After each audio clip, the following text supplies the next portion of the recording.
Digging into spreadsheets late at night? Him, not so much, but maybe me a little bit more. Yeah, he's definitely also, I run things by him all the time, and he gives his input, and I appreciate that for sure. Before you started a company, what was your impression of Silicon Valley and what it takes to be a founder? Honestly, I didn't really know. I don't really feel like you know what it takes and what it's like and how it is until you're actually in the process. So I kind of just always went into it asking 1,000,001 questions, but I feel like I'm a fast learner and I really love to absorb information. So that was kind of my biggest thing from the beginning. Elon Musk has said starting a company is like staring into the abyss and eating glass. How did it feel for you? I think anything that you take a leap of faith with is scary. And I think that you never really know how it's going to be received until it's out there in the world, and that's a huge risk to take. Yeah. So no eating glass moments. I mean, starting a company is that's hard. like a very like broad thing, you know, eating glass. I mean, it's definitely, yeah, I get there's pains to it. There's a lot of growing pains. There's a lot of learning pains. What kind of market research did you do? Like, did you try everything from Walgreens to Chanel? And where did you see something missing? I remember always loving going in my mom's bathroom and trying all her stuff and her creams and her makeup. My grandma, she always loved like creams and skincare. She had this crazy obsession with it my whole life. That always kind of stuck with me. And when the pandemic hit, I was like, all right, this is the time that I really want to nail down what it is I want to do. And I started with exactly what you're talking about, which was trying everything. And I would literally get deliveries of like hordes of skincare and beauty stuff. And I was just trying everything, what works, what doesn't, what's popular, what's not. And that kind of really helped me hone down, which was already my philosophy, that like less is more. I found that the more simple that I kept it, the easier it was to maintain that routine and the better it was for my skin. Who are your beauty business role models?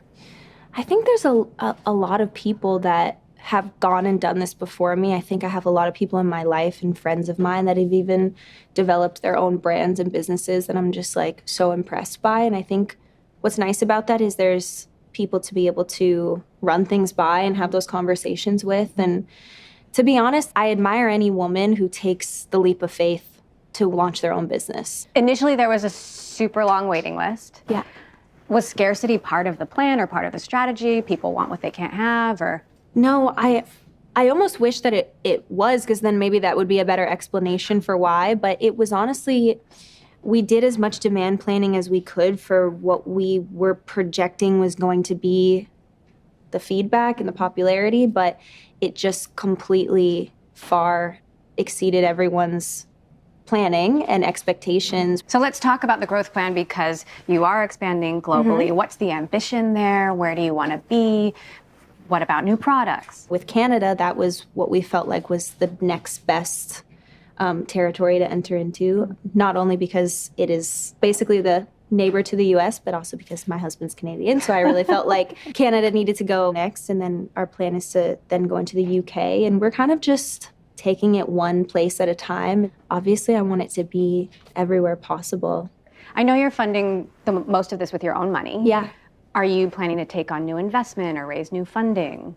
I think if the time comes where that makes sense and it's necessary, then I will and I would. But for right now, it has not been the case and it hasn't been needed. So we're just trying to take it slow. I mean, my goal is to retain as much of the company as I possibly can as we expand and as we grow. How are you thinking about an exit strategy? Like long term, do you want to go public? Do you want to sell a big stake like Kylie Jenner? I mean, of course, like I have my goals for the brand. I have goals that we want to reach. I think that it's important to have those goals, but I'm just like, I just think it's not even really like at the forefront of my mind. It's kind of like looming in the background of like, yes, eventually, I think that's probably the goal, but I just don't even know what that looks like yet. There are a lot of celebrity beauty brands out there. Some people think it's almost a cliche. Yeah. Like, what's going to make yours stand out? One of my biggest things that I noticed with being a consumer of skincare and beauty was like if I went on a website and it felt like, I don't even know what to choose at this point. Our approach is just always going to be that one of everything good. Yeah, just these curated, edited essentials. And that's why our drops are always very much one at a time. There have been a number of celebrity beauty brands that haven't worked out. Yeah. And I wonder if just being connected to a famous face isn't enough. And that's like, this is from the point of view of consumers. Yeah. Do you worry at all that you missed the wave? Like the wave of? The wave of celebrity beauty brands when the economy was going well and people felt like they had a lot of disposable income to try new things.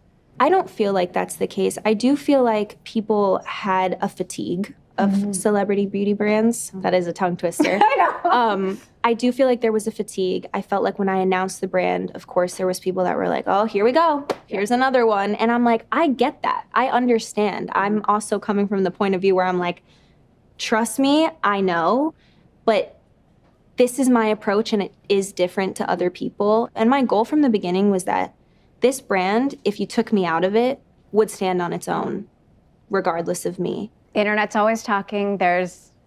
People think you might be expanding into clothes. Is that for real? You trademarked mood I board. did trademark What's mood happening board. there? I did trademark that for clothes because I just I like the idea that this word mood board, like I'm such a big person that likes to mood board things. That's kind of how I mood board my hair and makeup inspiration, and I mood board inspiration for the road campaign shoots. I mood board inspiration for my fashion. It may never come to life.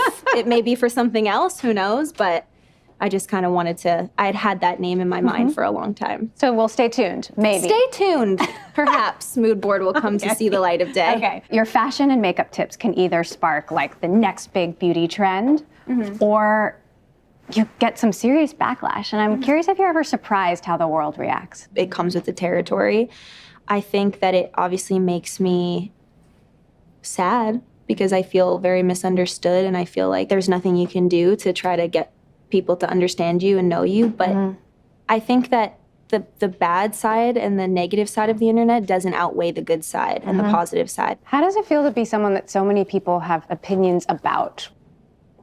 I think it can be hard sometimes, but I also think that you can't expect to exist in this place and not have that.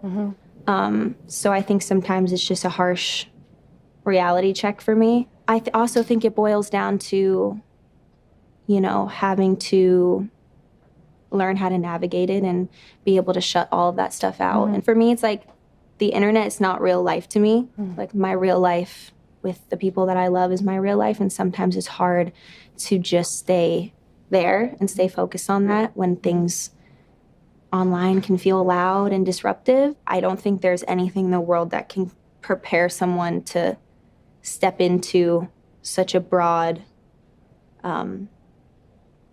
amount of scrutiny and being talked about, and it kind of just like really puts you under a crazy magnifying glass, and I had just never experienced that before. So I feel like I've seen you leaning into it a little more or almost accepting it a little more, like the nepotism thing. You stepped out in a Nepo Baby t-shirt. Yeah. Explain that.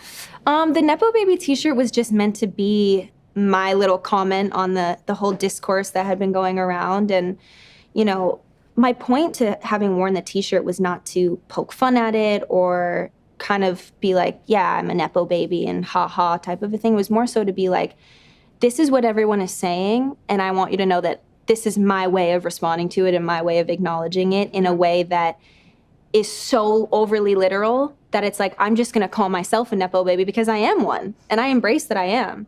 But I thought what was funny about that is like, to me, the way the internet is like, nothing's ever enough. So it's like, I do that, and it's like half of people find it funny and they get the humor behind it and they got it. And then half the people are like, well, you're not even really a Nepo baby like that much. And I'm like, so you're gonna sit there and call me a Nepo baby all day long, but then I acknowledge it and then I'm not enough of a Nepo baby. So it's like, there is never any like winning with the internet. And that's what I've always time and time again realized. I'm probably too old to understand why this is an issue, but here we go. There's some ongoing drama between you, another celebrity, and Eyebrows. And you reached out to her saying you've been getting death threats, and she told her fans to stop.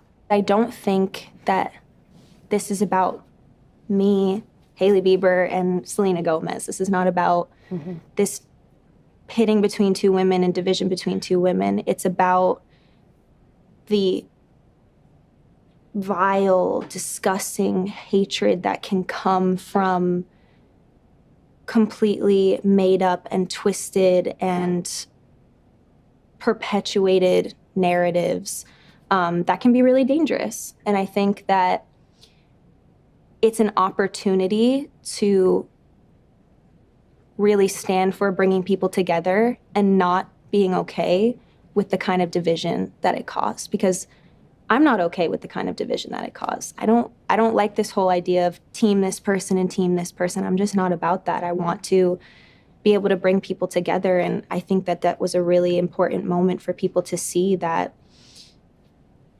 you can do that and you can bring people together, and it doesn't have to be about this divisive nature. It's such a frustrating old narrative, like two women being pitted against each other over a man. Because of a guy? It's Right. awful. I hate it. I've hated it since the beginning, and I think that kind of goes back to a little bit of just being misunderstood when it's like, time and time again, I don't know why I keep having to say, and we keep having to say that there is no issue and there is no problem. It's so disappointing that people still behave this way because of over a man. It's the world we live in, unfortunately. Backlash can be so swift and fierce and relentless, and now you've got this business, right? Mm-hmm. Like, how do you think about that? And how, when public opinion sways, what does it mean for the brand? What does it mean for the business? My head goes there because this brand is so important to me, and of course I don't want silly made-up drama to affect what I'm focused and working on. And I think at the end of the day, you kind of just have to keep it pushing and just keep moving forward. It doesn't mean that the work falls to the side because of noise and because things are being said, because there's always going to be noise and there's always going to be things that are said. And if it's not that, it's going to be something else. So it's kind of about just knowing just how to navigate it as it comes, because it wasn't the first time and it won't be the last time. What's the biggest lesson you've learned from starting a business? The biggest lesson I've learned is that there's going to be mishaps and mistakes. And the problem for me is that I'm a perfectionist. So when issues come up or problems arise or there's hiccups, I'm like, how do we stop it and fix it? And it's like, it actually is just part of the learning process. And sometimes the learning is really hard, especially if you're like a perfectionist, people pleaser. People pleaser. I feel like I hear a lot of women say that a lot. Do you feel like that's one of your flaws or just part of your character? I think it's something that I struggle with, for sure. I don't necessarily think it's a flaw. The base of where I think that comes from is I just care so much. I care so deeply about people. I care about I'm a people pleaser with my friends, with every aspect of my life. With everything that you're doing, and there's so much more than Road, the YouTube shows, the the fashion and makeup tips. Are we seeing you try to separate the Hailey from the Bieber and the Baldwin at all? It's hard to say that you can separate it, because it's like, this is my life. That is the family I come from, and that is my husband. There is no denying that, and I don't want to try to run away from that. I'd like to just embrace that. So I think there's a space that within all of that for people to understand, take any last name out of it, like who exactly is Hailey?